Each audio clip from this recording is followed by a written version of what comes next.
Sabay-sabay natin alamin ang mga kaganapan na nangyayari sa ating bansa.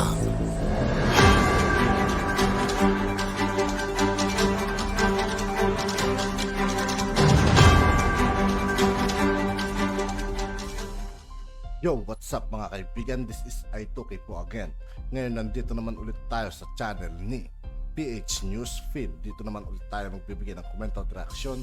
Pero bago ang lahat ng yan mga kaibigan, sa lahat ng hindi pa nakasubscribe kay PH News Feed, mag-subscribe na po tayo at huwag nyo rin pong kalimutan mag-subscribe dito sa aking channel. Simulan na natin mga kaibigan, let's go! Yun nga pong easy hindi nakakapagbayad, wala pong binabayad sa DNR. Wala na akong patay sa... Oh, pero nagpapabayad sila doon sa iiwanan nilang improvement. Yung improvement daw ho po na iiwanan, nagpapabayad sa DNR ng 800 million. 800 million. Eh wala naman silang power na magbayad ng 800 million. Ayaw umalis daw po kung hindi sila magbabayad ng 800 million. So, Mabigat eh. so sabi niyo po kanina, sinabi po sa inyo ng DNR, so dapat may due process pa how to treat a criminal. Any illegal activities na nangyayari sa isang lugar, kailangan idaan natin sa due process. So ang ibig sabihin po, pag meron po dyan mga criminal elements, dadaanin po natin sa due process. Hey, mag-due process tayo, bago namin kayo paalisin, meron tayong mga gagawin mga hakbang para marespeto ang inyong karapatan. So respetuhin po natin itong mga nanggugulo. In fact, binaril pa yung mga rangers natin. Respetuhin natin ang kanilang karapatan and we let them roam this area na supposed to be they don't have the rights to be there. So kailangan i-baby natin itong mga kriminal kasi there's such thing as a due process na sinasabi po ng DNR. Kaya, nag-meeting na po daw ang DNR at saka DILG that DILG will take over at mag-i-establish sila ng PNP headquarters dun sa Masungi to stop this. And when will that happen po, Madam Chair? Ngayon na daw. Kailan po? PNP chief ka po Ang nangako daw po ay PNP chief. Nangako po. Na daw po. Nandoon na daw. po. Oo. Nandoon Alam na. nyo, ako from my experience, talagang kahit na sabihin mong hindi sila entitled. Sandali po, nangako. Tawagan nyo nga yung PNP. Sino po doon sa PNP ang nangako? What's the name? Head ng PNP. What's the name? Azurin. Azurin. Okay. Can you call Chief PNP Azurin right now? Kailan po nangako sa inyo si Chief Azurin, DNR?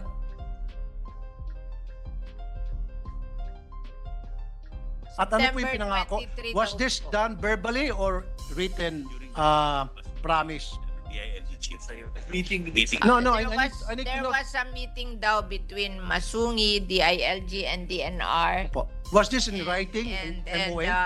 the DILG promised this. The DILG secretary Okay. together with the PNP head. Okay, sige, that has to be checked. Naka-record daw po. Naka-record. Sige po, i-check po namin yan.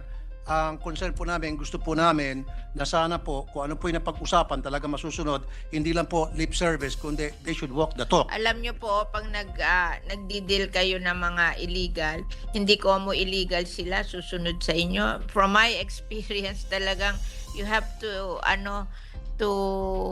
to be patient with them. Kahit tama ka, sila pa rin ang masusunod. Kasi pag So papayagan po natin masunod yung mga pamamayagpag po ng mga illegalista. naghahanap po sila ng Naghahanap buhay yung mga illegalista. ng parang hindi magulong turnover, 'di ba? So papabayaan lang po natin mamamayagpag yung mga illegalista, yung mga kriminal kasi kailangan daan natin sa tinatawag na due process. So dapat po ba yung mga criminal elements, papabayaan lang natin sila manggulo Nangako daw po ang at mangharas. DILG na tutulong sila ang bahala. Silang bahala. Kasi Sila ang bahala pero tayo ang kawawa. So kailan po yung timetable dito? Kailan po natin may papangako na ito pong mga naghari-harian ng mga armed groups sa loob po ng Masungi ay totally mawawala na. Kasi even while we speak, nandoon pa rin po itong mga armed groups pag-alagala. In fact, yung mga rangers po na DNR natatakot na po.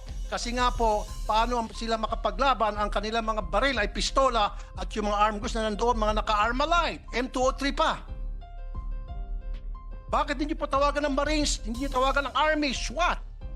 Bakit po ang inyong iharap sa kanila yung inyo pong So nito, forest rangers, na alam niyo naman po, alam mo naman ang mga tao, wala po silang kahit pulis. firepower compared to these armed groups. This, Madam Chair, this is being addressed to the DNR, not to you, Madam Chair. May I just ask for clarification with the permission of Senator Raffy? Kasi magulong paninig ko eh. Kasi yung Masungi Geo Reserve na private entity, meron din po silang forest ranger na tinatawag nila. Yan po ay hindi gobyerno, di ba? Yan ay private guards nila doon sa area. So we have to be very clear. So hindi ko po alam kung ano po yung binabanggit ni Senator Raffy na yung binabaril. Kasi yung binabaril doon, yung kanilang private forest ranger. Mr. President, ang ibig ko sabihin kasi, So tatlo ang I'm also confused then. I'm a bit Kaya nga confused. po, ang tao, yung DNR kasi sila may-ari noon, protected area, yung Masungi because binigyan sila ng kontrata doon na illegal naman, plus yung other claimant ng area na yon. So may other claimants. Nag-aaway. Yung mga residente dyan, di ba kiniklaim nila na makadaan dapat sila doon, makatanim sila But doon. those are three protected area. Yung Upper Marikina, it's a legislated protected area. Yung dalawa is declared by executive proclamation. So maganda Executive. siguro para malinawin natin na maayos sa Senator Raffy, yes, sir. Idol, maybe we can differentiate yung sinong binabaril, yung mga tauhan ng Geo Reserve or yung binabaril ba yung mga tauhan na nakatira doon na ibang claimants or yung ano ba yung pangatlo? Nagmamining. O my point here, Mr. President, yes, please is proceed. regardless kung Ang sino po nagbabarilan daw yung claimant at Masungi. Yes. Regardless kung sino po nagbabarilan doon, pero meron po nangyaring barilan, meron po nangyaring krimen, dapat po makialam ng ating gobyerno. At sino po mag-spearhead dito dapat? Ang DNR, because that is a protected area. Am I right? Oh, nakikialam na po ang pulis. Dapat nga po, di po ba? May Kasi po suggest- nasabi sa akin kanina na kailangan may due process. So kahit na nagbabarilan, nagpapatay na dyan, hey, huwag tayong makialam, hayaan natin sila, hintayin natin yung proseso na bago natin process palayasin. po, pulis ang magte-take over kasi sila ang may police power. diba? May I make a suggestion, Your Honors? No? If I may interject, Senator Raffy. Really quickly lang. Dapat sumagawa po ang DNR, with due respect, just a humble opinion, a task force. You should come up with a task force headed by the DNR, supported by the PNP, DILG. Kasi hindi nga makapasok yung police dyan, hindi nila alam sino yung pupuntahan nila. Dapat na There is tama a si task Senator force Rice. now. Ah, But meron. the head of the task force is DILG because this has become a police matter. Okay. But there's a task force. There is May we a know the task- name of the task force, Your Honors? Task Force Masungi. Hindi masungit, masungi. Masungi. Masungi. Okay. Okay. Task Force All right. Masungi. Please proceed, Your Honors.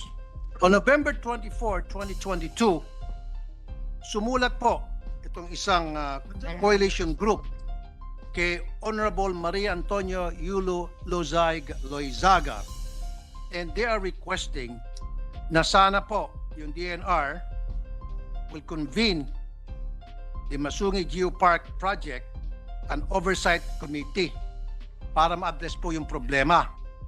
Tinurn down daw po ng DNR yung kanilang request. Number 2, isa pong grupo, kung tawagin ay Upper Marikina Watershed Coalition, also wrote a letter on November 10, 2022 to Honorable Maria Antonio Yulo Loizaga and requesting again assistance and action to the perennial problem that's been happening dito po sa Masungi Geo Reserve. Ang sabi, Hanggang ngayon po, wala pong reply ang ang sabi, kagalang-galang nating DNR Secretary. sabi po ng DNR, they cannot, she answered, she cannot deal with them because their MOA is illegal.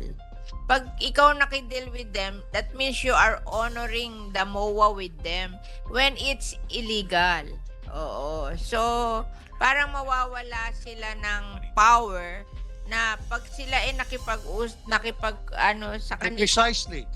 convince sa kanila, that means you're accepting that they have a legal Precisely. power. And I agree with Sa you totally. wala naman silang Opo. legal power dun sa Tama po. protected area. Tama po.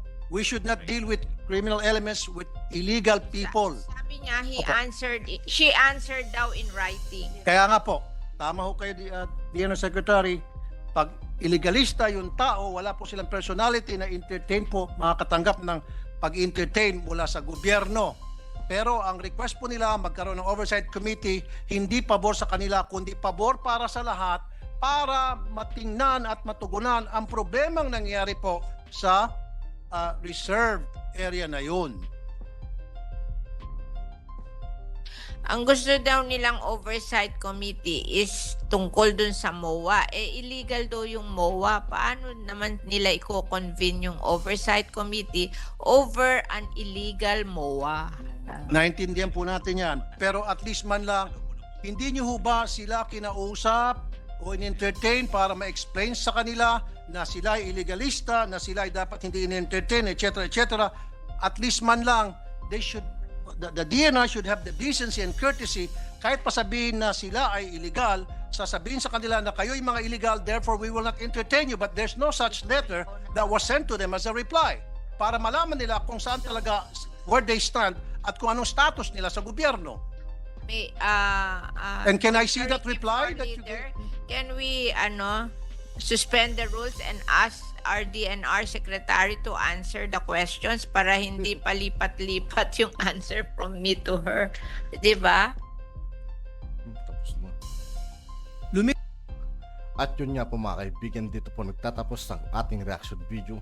Muli ako po si I2K ng Sundalo ng Tunggalo. Maraming salamat sa patuloy na pagsuporta. Yeah, peace out.